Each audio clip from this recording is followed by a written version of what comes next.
Around the world, around the clock. That's the slogan the US Navy uses to attract new recruits. But after a series of accidents in Asian waters this year, the Navy is now 2 ships down in Pyongyang's backyard. Jan Van Tol captained US warships in the same seas where the latest collision occurred. He says the recent incidents were avoidable. Standard practice when you go through narrow straits like that is to have specially augmented watches, navigation, detail, maybe an extra lookout or two. And one of the things that puzzles me the most in the 2 collisions is, where was the after lookout? It seems to me the after lookout should have been screaming at the bridge, there's something big, close, and gaining. The USS John S. McCain is now back in Singapore's Changi port and will be out of action for some time. Meanwhile, its sister ship, the USS Fitzgerald, is sitting in dry dock at its home port in Japan after its collision in June.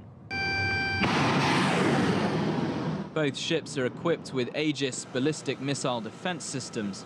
That means while on active patrol, they would be capable of shooting down short and medium-range missiles from the Korean peninsula, as well as tracking longer-range missiles. Earlier this month, the John S. McCain also reportedly conducted a so-called freedom of navigation operation near islands in the disputed South China Sea, action China sees as provocative and a threat to its sovereignty.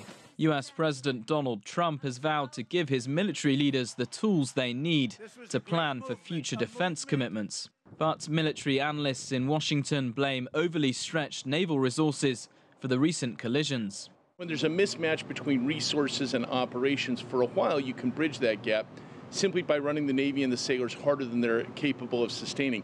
Eventually you run up to a hard stop where the ships are worn out, the crews are worn out, they've got too much tasking and not enough support. That's the point where we're at now. Meanwhile, the head of the US Pacific Command, Admiral Harry Harris, has insisted the recent setbacks won't affect the Navy's ability to defend its allies, including South Korea. Military officials say the US has more than a dozen other Aegis-equipped ships in the region. Despite those assurances, what we do know is the DPRK has shown no signs of backing away from its nuclear ambitions.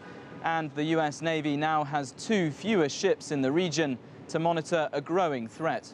Giles Gibson, CGTN, Washington.